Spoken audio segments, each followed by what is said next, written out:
Hello everyone! Welcome to another episode of Let's Have Renaissance with the Daykeepers. Thank you so much for joining us today.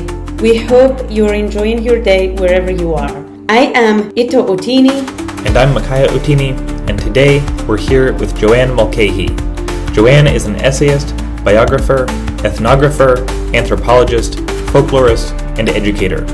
Her research interests run the gamut from the art of travel writing to traditional healers in Alaska and Mexico. In her latest book, Marion Greenwood, Portrait and Self-Portrait, a Biography, Joanne sets out to restore one of the 20th century's most accomplished painters to her once prominent place in a pantheon of remarkable women artists. Joanne, thank you so much for joining us.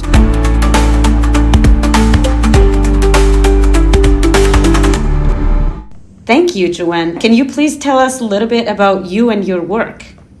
Yes, well, thank you both for your generous invitation. I'm delighted to talk with you. And I am kind of a strange animal in terms of my writing. I write primarily nonfiction, although I dabble a bit in poetry and other forms. But I've published exclusively, I think, nonfiction. And as growing up, I always loved literature and languages, but it wasn't really on my radar to be a writer until I moved to Kodiak Island in Alaska with my boyfriend at the time, who was a fisherman. And I started experimenting with short fiction. You know, in those years, Kodiak was extremely isolated. You could get weathered in for weeks at a time, and my boyfriend would go fishing. And I had more time to experiment and to think about having some sort of record of the life I was living and what I was witnessing. I'd grown up in the East Coast, and Alaska was as far away from my experience as I could have imagined. And then very quickly, I was working mainly in bars and restaurants, but also volunteering and eventually working for a women's resource center. I started traveling to some of the villages there. It was a very interesting Native American community, Alaska Natives, who at that time considered themselves Aleuts. But during the years that I worked there, there was a real cultural revitalization, and they sort of transformed themselves into the Aleutic culture, which is very vibrant now. And so I had never studied anthropology, but I got really interested in what cultural identity meant and how it transforms and how complex it is. And I ended up leaving to go to graduate school and eventually in anthropology and folklore. But I always kept one foot in literature because that was my great love. And I published the first book. It's a long story, but I originally set out to write an ethnographic memoir that would be very steeped in the culture, but was really about my experience of working with the women there and about the experience of violence in my own life. It was very hard to publish, and in the end, I ended up moving after graduate school, coming back to the West Coast, and during the course of that time, I published a book about a traditional healer from Alaska, and eventually another book about a Mexican curandera here in Oregon. So I was very much immersed in this world of cultural difference and trying to understand it. And all the while I was writing essays, because essay is one of the forms I love the most, both the history of essay, the way that you can blend personal story and memoir with musing and reflection. So that was sort of the launch of my nonfiction writing. And can you talk about your first book? Why did you write specifically about traditional healing? I think because the women on Kodiak, the traditional Aleutic women, had an oral tradition that it was fascinating to me that they were celebrating the work of traditional healers, which stood in very stark contrast to the Western medical tradition, which statistically said, you know, we've had fewer deaths with births in hospitals, and the women were saying something completely different. And I came to understand that the stories we tell carry our belief system, and that the kind of truths they carry are not necessarily the truths that are backed up by data, that you have to listen more deeply to understand the layering of how stories work. And I guess I'm just obsessed by stories. You went on to study anthropology and then get a PhD in folklore. And can you talk a little bit about the relationship between those fields and maybe also the relationship between the academic incarnation of those fields and then what you experience when you're actually out in the world, meeting people and interacting with people from other cultures and seeing how different knowledge systems and narrative systems work in reality? Yeah, that's a really interesting question, one I could probably go on at great length about. But folklore was for me, well, partially it was I went to a program in Madison, Wisconsin for anthropology that wasn't the kind of, there were some fabulous professors there, particularly a professor of religion who helped me a great deal, but it wasn't the kind of humanistic bent that I was looking for. And I would have just dropped out of graduate school, but I went back east to visit my Russian literature professor at University of Pennsylvania, who had a big influence on my life, Saul Morrison. And he said, why don't you apply to the folklore program? And eventually I received a Mellon Foundation Fellowship, which made a huge difference in my life. And folklore was a bridge between the world of literature, oral tradition, and the traditions of anthropology. There's a long, complex story about how those came to be separate in the U.S. It goes back to the Bureau of American Ethnology and how one branch went off to study oral tradition at Harvard and the other to be more fieldwork based. And of course, layering on this whole picture is the fact that anthropology in the early years of the 20th century was transformed by Franz Boas, who was a German Jew who came to the U.S., who had a very strong sense of what it was to be an outsider. And he completely challenged the dominant thinking about cultural differences being rooted in biology. So I was really fascinated by this whole history. But there is the dark side of ethnographic work, which is that it was very tied in the early years to colonialism. And so when I started studying it, I was looking for a way out of that conundrum.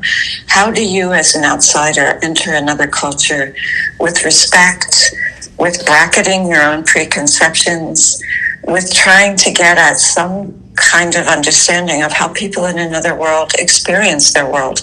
There's a quote I love from Clifford Geertz, who's a very fluid writer, anthropologist, who said that you never totally apprehend another culture, but just because we don't have totally 100% antiseptic conditions in a hospital doesn't mean you conduct surgery in the gutter. You do the best that you can with the tools that you have. And I've become very, very attuned to the whole question of cultural appropriation and how to be respectful of other cultures.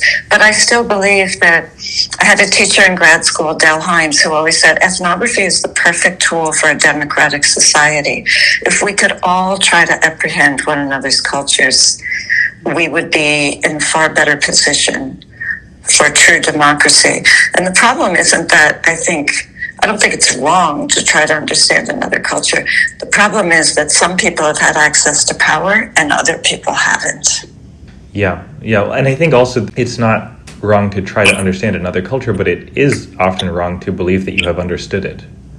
And to be certain that your understanding is a fully formed, functioning model of that person's world.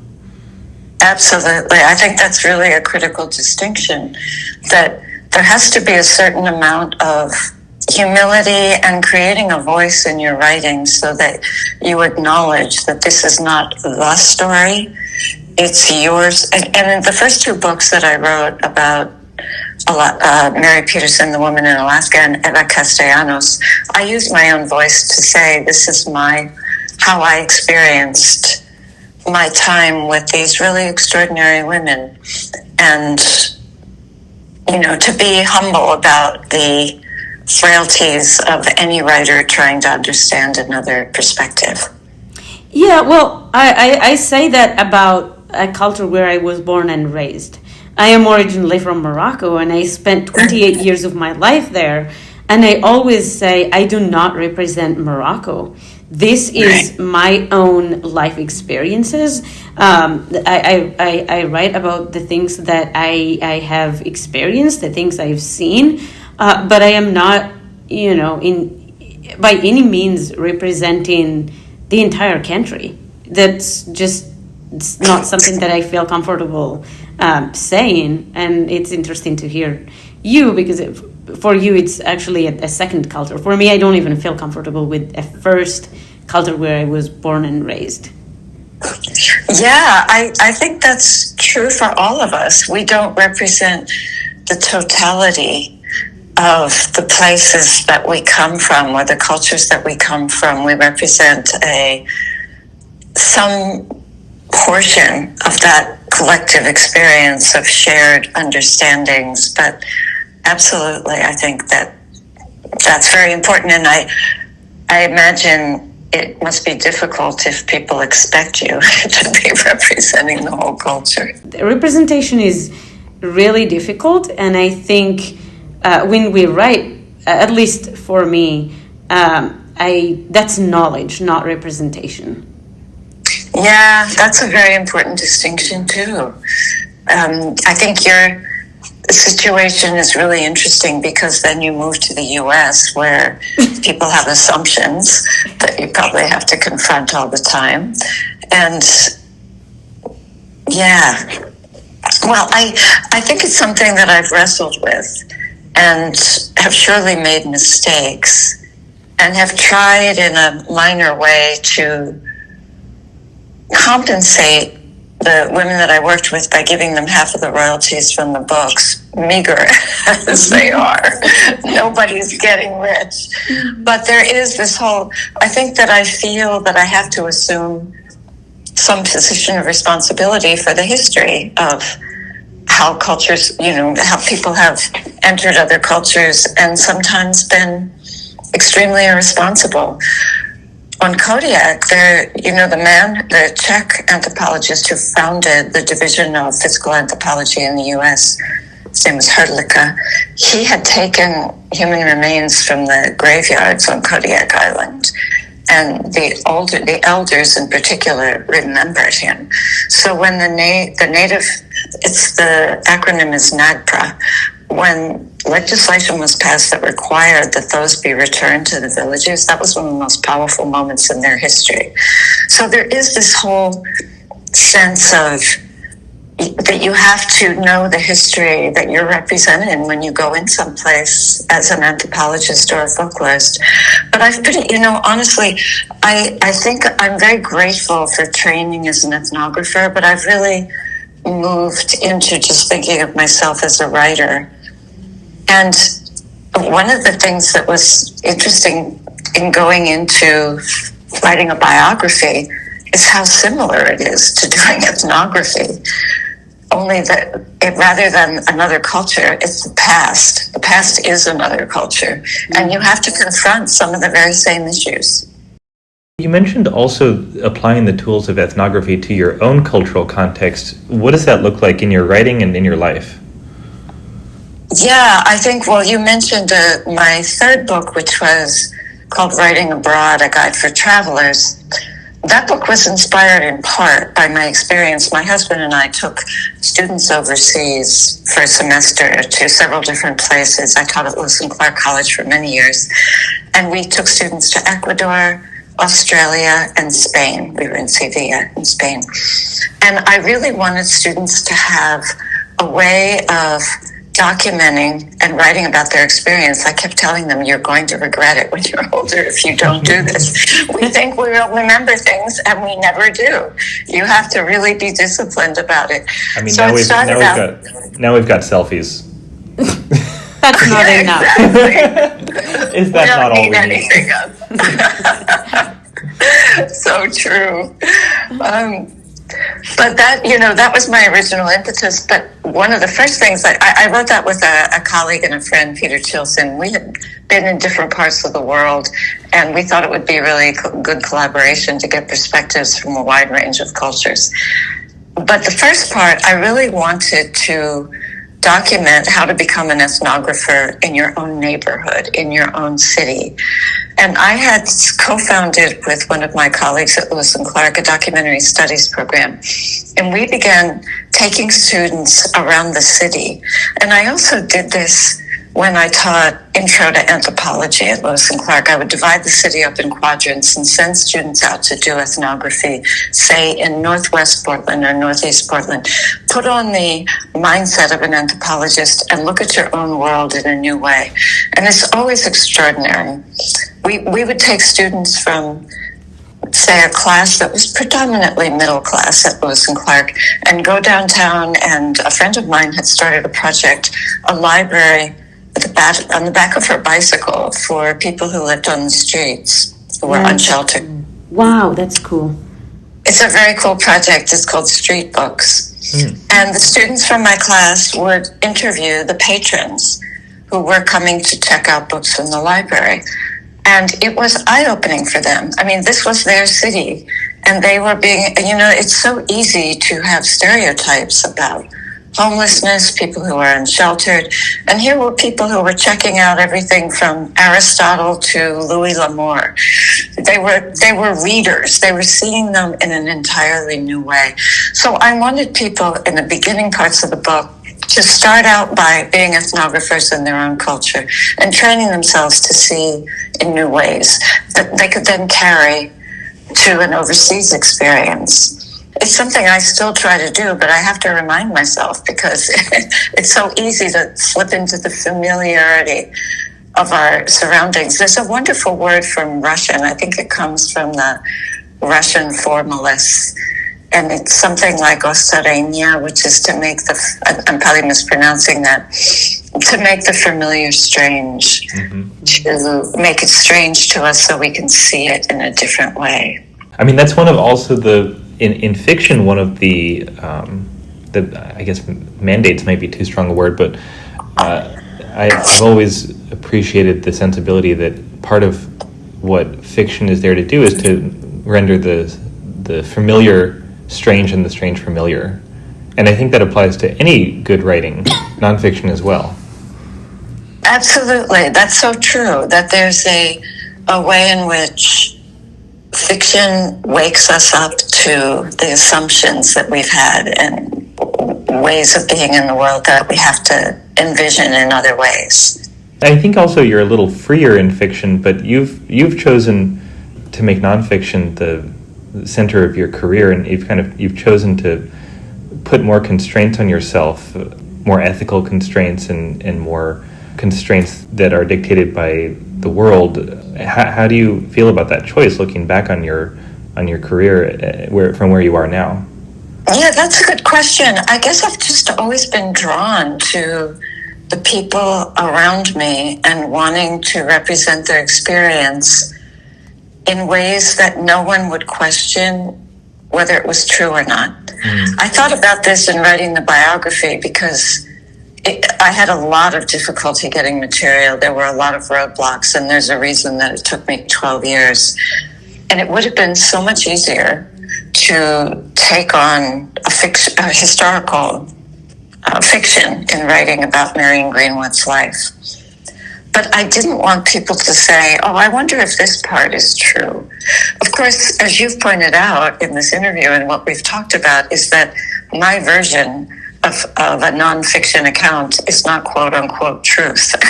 It's my experience. But I was thinking about the ways that people read fiction. I mean, I really do believe that fiction leads us to, I don't know if I want to say higher truths, but different kinds of truths. But in writing a biography, I didn't want there to be a question. I felt that Marion Greenwood was such an extraordinary artist and had been neglected in unbelievable ways. And sometimes with historical fiction, people then believe that is the version of truth. Hilary Mantel talked about this quite a bit in writing Wolf Hall and Bring Up the Bodies, that people who read her work assume that every word is true. And of course, that's not the case with historical fiction, that there are a lot of liberties taken, and you do understand it in a new way. And I think you also reach wide audiences. by making it the most compelling story that you can. But I didn't want there to be a question about who Marion Greenwood was. Who was she? Can you talk a little bit about her? Yeah, she was an extraordinary artist. Was born in 1909 in Brooklyn to a very quirky family. I won't say dysfunctional because I don't even know what that means. It implies there's one way of being a functional family. But Tolstoy would say there was. Well, it's funny that you say that because I sometimes riff on the opening to Anna Karenina when I'm giving a talk, because I discovered her work when I was teaching, when I had the Fulbright in Mexico, and I had no idea that she, like me, came from an Irish Catholic family of 6 children. It was sort of an uncanny discovery. So I sometimes say each Irish Catholic family is neurotic in their own way. We're all neurotic, but we're each neurotic in our own way. That's great. I love that. Yeah. She, her family was artists and failed artists, and she knew from the time she was a child she was going to become an artist. So she left high school at 15 and went to the Art Students League, and she had this rapid rise to fame. She went to Yaddo during the 2nd season when she was 18. She did a portrait of Spencer Trask, that's one of the founders of Yaddo, which you probably know since you know the history. And with the money, took her mother and sister and went to Paris, became lovers with Issa Mineguchi. From there, it's a complicated story, but she ended up going to Mexico with a lover, Josephine Herbst, and Herbst's husband, and became the first woman to paint a mural in Mexico. Went back, worked with Diego Rivera, came to the U.S., painted for the WPA. Diego Rivera said she and her sister Grace were the greatest living women mural painters. Orozco said she could have been the Queen of Mexico. I don't know if that's true or not, but it's a story that's often repeated.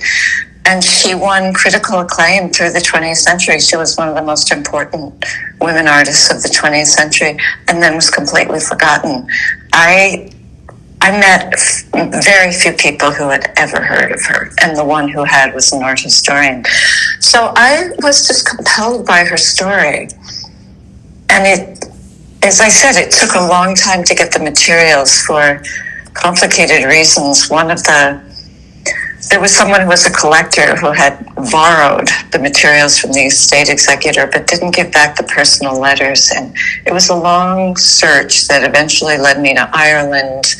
I did a lot of travel to get the materials for the book. It was all very satisfying, though, because you know from your own research for fiction and I'm sure nonfiction, you go down these side roads that end up being fascinating. And what happened to her? What happened to her legacy? Why was she forgotten in this way?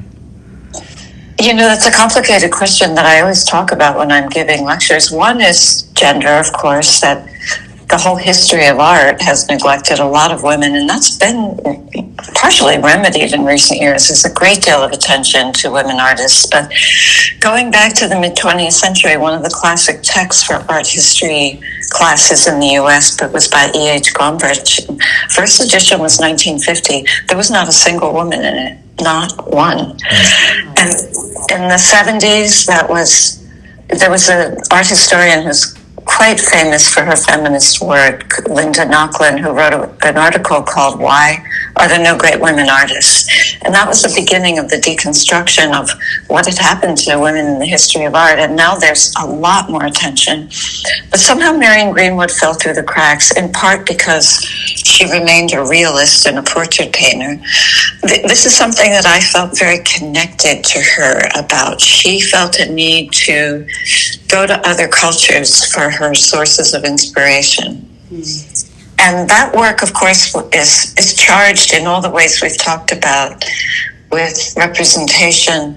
But she was an interesting mix of approaches. She, on one hand, fell prey to some of the romantic primitivism of that time, the belief that indigenous people were inherently more spiritual. I mean, some of that thinking lingers today. But on the other hand, she became an advocate. She argued for the inclusion of indigenous artists in the WPA projects. it was a complicated mix. And I think she remained a realist. She needed to go to other cultures. She was drawn to represent other people in order to trigger empathy for the diversity of human beings. And that fell out of favor as early as the 50s, when abstract expressionism and then later pop art and minimalism took over, and she was sidelined. She never had children. There was no one to carry on her legacy, and like a lot of women artists, she was just forgotten. And I've had really good responses to the book, including from art historians who say, I'm reconsidering who she was. But there's also an interesting aspect that I'm still wrestling with, which is that Marion Greenwood was stunningly beautiful. Not just sort of beautiful, but the kind of drop-dead gorgeous that makes people stop on the street and drop their jaw. And there is so much sexism in the reviews of her work. It was shocking to me to discover it. I know women's bodies and faces and everything else were considered sort of fair game through a good portion of the 20th century and probably well before, but it was so shocking to me. And I think that was a factor. One of her best friends, who I was able to interview, because a lot of people who knew her had died, but her friend Gladys Brodsky, who was also an artist, said it was really a handicap that she was so beautiful. People didn't take her seriously. That's interesting. And I'm thinking about Frida Kahlo as you are telling her story, because it seems like in a lot of ways there are parallels, and it sounds like they may even be mirror images of each other in some ways, in that Kahlo was determinedly not a realist painter. I mean, she was painting what she saw as reality, I think, but it was, I suppose, a distorted reality in a sense. It wouldn't have been recognized as realism, and she was very focused on her disfigurement from the bus accident. And I wonder, why is it, do you think, that her legacy survived and Marion Greenwood's is now requiring excavation? She's such an interesting example, because I think at this moment, when Frida Kahlo adorns every possible form of merch, it's hard to remember a time when she wasn't a household image. Mm-hmm. But there was a time when she wasn't a household image. And her work is so interesting because I think it was partially ignored for a period of time because it's hard to classify. Probably more people would see it as surrealism than realism. But it is hard to pin down. And of course, part of the reason that her image is adorning everything is that art history loves a tragic figure. She was, there is that overly romantic idea of the suffering artist, but also that her work was really extraordinarily different from anyone else's. And of course, the other factor is that she and Diego are practically art history royalty, and the drama of their stories and their influence on U.S. art as well. Just as a slight sideline here, before I wrote this book, I didn't fully understand that the WPA programs in the U.S., particularly the muralism program, were incredibly dependent on the Mexican muralists. That part of the reason I got interested in writing this book is that I've always been drawn to the 1930s as a time when there was this enormous energy, cross-fertilization, cross-border sharing of resources, artists. So many artists, intellectuals, writers went to Mexico in the 20s and 30s, drawn by the energy of the Mexican art renaissance after the revolution. They wanted to understand this cultural awakening that was happening there. And then when the government sort of waxed and waned on support for Mexican muralism, Diego Rivera, Jose Clemente Orozco, David Siqueiros, and lots of other artists came to the U.S., and their influence shaped the WPA project.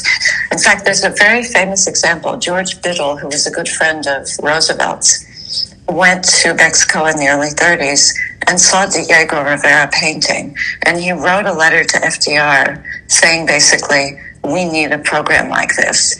And James Olds, who's a historian, art historian of Mexican art, says that letter is one of the most frequently cited in the history of American art. So I had not fully realized how much we depended on the Mexican model. So Diego Rivera had a huge presence in the U.S., and Frida Kahlo was viewed as this beautiful, exotic person when she came here. And she hadn't fully realized her potential as an artist yet. But I think there's a lot of reasons why she is such a celebrated figure, and somebody like Marion Greenwood has been forgotten because Greenwood's work was more straight up. She tried to experiment during her life, but one of the things that held her back was that she needed to make money. She made a living as an artist. It was very hard to do that in the 20th century, especially for women, but she just churned out incredible amounts of work, and she always said, I'd like to be more expressionist, but I've got to make the stuff that's going to sell to a housewife in the Bronx. I need to. She was helping support her family. She was supporting herself. So it's interesting to think about someone like Marion Greenwood. We really appreciate that you are thinking about her, and we really appreciate your coming on our show today and sharing her stories with us. We really appreciate your time. We really appreciate everything you're doing to keep her legacy alive and to share it with all of us who are not familiar with her and her work. To that end, Joanne has kindly agreed to read to us from her biography of Marion Greenwood. We hope you enjoy. Chapter 13, The Battle of the Century. On a late August afternoon in 1935, a crowd streamed into Bellas Artes, the Palace of the Fine Arts in Mexico City. Americans and other international visitors joined teachers, artists, writers, and bureaucrats for what was normally a sober education conference. Events, however, would prove anything but normal and sober. The stunning Art Nouveau building buzzed with excitement. As sun filtered through the iron and Marathi crystal roof, spectators jostled for the best vantage point on the promised spectacle, a face-off over art and revolution between Diego Rivera and David Alfaro Siqueiros. Rivera had launched the conference with his view of art's revolutionary function. Siqueiros spoke the next day, repeating his charge that Rivera was a snob, a dilettante, and a mental tourist. Who but a stooge would take funds from those ultimate capitalists, the Rockefellers? This accusation was familiar to Siqueiros' fans in the audience.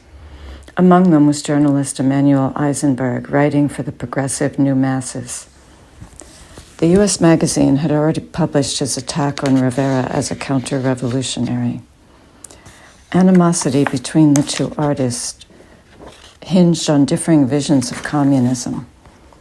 Rivera stayed loyal to Trotsky, Siqueiros to Stalin.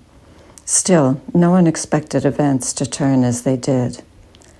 As Siqueiros wrapped up his speech, a door suddenly opened. There stood Rivera. In Eisenberg's version of events, he appeared, quote, large, hippopotamus-like, grinning. When Rivera failed to get the floor, he whipped out his pistol. Photographer Edward Weston once contrasted Rivera's ever-present six-shooter with his friendly smile and infectious laugh. No such jollity filled Bellas Artes that day. Rivera stood his ground and demanded a chance to speak, or else. The official in charge calmed the audience with a promised follow-up the next day. By morning, news of the confrontation filled local and international newspapers. Mexico, wrote Eisenberg, is probably the only country in the world where a controversial meeting of two painters, in much less than a day's notice, could be calculated to attract 1,000 people. Witnesses to the anticipated drama, later dubbed the Battle of the Century, might have left disappointed when the only attacks were verbal. But the week ahead held surprises. During one afternoon debate, a young American woman, almost a year into her latest sojourn in Mexico, suddenly stood to challenge Siqueiros. He too had sold paintings to tourists and taken government funding. Why had he not practiced what he preached? Siqueiros, taken aback, sputtered, but he had no choice but to paint for the bourgeoisie. The imperialists had penetrated the art world. Mild consternation rippled through the astonished spectators. The crowd turned to glimpse the audacious questioner. Marion Greenwood would have turned heads in any case. She was stunningly beautiful and curvaceous, with dark chestnut curls and large green eyes. Her statuesque frame stood in size 10 shoes. Her deep, resonant voice was sometimes compared with that of legendary actress Tallulah Bankhead, a tone described as steeped as deep in sex as the human voice can go without drowning. But for a 26-year-old gringa from Brooklyn to take on one of Los Tres Grandes, the third of Mexico's famous three greats was Jose Clemente Orozco. Well, that raised the level of consternation. Eisenberg considered Greenwood's brazen question the high point of the evening. Imagine a young artist gutsy enough to challenge one of the three great muralists. Who was she? Thank you everyone for joining us. We hope you've enjoyed this episode, and we hope you are enjoying your day wherever you are in the world. I am Ito Utini. And I'm Makaya Utini, and this is Let's Have a Renaissance, the Date Keepers podcast. Before we sign off, we would very much appreciate if you could do us a favor. Please subscribe, share, and like. The more you do for us, the more we can do for you. Help us connect and support our creative community by sharing this episode with your friends, families, connections on social media, and any other channels that you like to use. Stay tuned. We'll be back soon.